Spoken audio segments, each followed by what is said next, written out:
মুখ্যমন্ত্রী অধ্যাপক ডক্টর মানিক সাহা নয়াদিল্লি সফরে যাচ্ছেন। এই সফরে দলের সাংগঠনিক বিষয়, আসন্ন কর্মসূচি এবং আগামী নির্বাচনকে কেন্দ্র করে কৌশল নির্ধারণ নিয়ে গুরুত্বপূর্ণ আলোচনা হতে পারে বলে ইঙ্গিত দিয়েছেন তিনি। এই সফর প্রসঙ্গে মুখ্যমন্ত্রী বলেন, সাংগঠনিক দায়িত্ব পালনের অংশ হিসেবেই নিয়মিত দিল্লি যেতে হয়। সেখানে দলের সাংগঠনিক বিষয়, কর্মশালা এবং বিভিন্ন আসন্ন কর্মসূচি নিয়ে আলোচনা করা হয়। তিনি বলেন, এই ধরনের বিষয় নিয়ে আলোচনা করতে আমাদের নিয়মিত দিল্লি যেতে হয়। সাংগঠনিক বিষয়, কর্মশালা ও অন্যান্য কর্মসূচি নিয়ে আলোচনা করাই এই সফরের মূল উদ্দেশ্য। মুখ্যমন্ত্রী জানান, সফরের নির্দিষ্ট কোনো এজেন্ডা এখনো আনুষ্ঠানিকভাবে ঘোষণা করা হয়নি। দিল্লিতে পৌঁছানোর পর বৈঠকের বিষয়বস্তু আরও স্পষ্ট হবে। তবে তিনি ইঙ্গিত দেন, আসন্ন নির্বাচন এই সফরের অন্যতম গুরুত্বপূর্ণ আলোচ্য বিষয় হতে পারে। নির্বাচনের প্রস্তুতি, কৌশল নির্ধারণ এবং সাংগঠনিকভাবে কিভাবে নির্বাচনের মোকাবিলা করা হবে তা নিয়ে আলোচনা হওয়ার সম্ভাবনা রয়েছে।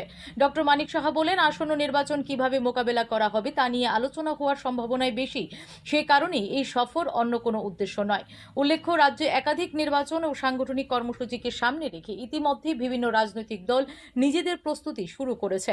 এই পরিস্থিতিতে মুখ্যমন্ত্রীর দিল্লি সফরকে ঘিরে দলের সাংগঠনিক সমন্বয়, নির্বাচনী প্রস্তুতি এবং ভবিষ্যৎ রাজনৈতিক রণকৌশল দিয়ে গুরুত্বপূর্ণ আলোচনা হওয়ার সম্ভাবনা রয়েছে। Bureau report, S Bharat live 24 hours. দেখুন, আমাদের তো দিল্লিতে এটা আমাদের বলবো নিয়মিত আমরা এরকম যাই, যখনই কোনো সংগঠনের বিষয় দ্বারা বা অন্যান্য যে কোনো কর্ম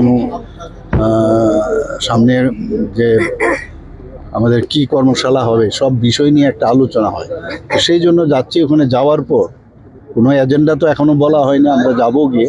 তবে খুব সম্ভব আসন্ন যে ইলেকশন আছে সেই ইলেকশন নিয়ে আমরা আলোচনা করব, কি হবে না হবে, এর জন্যই যাওয়া, আর কিছু না।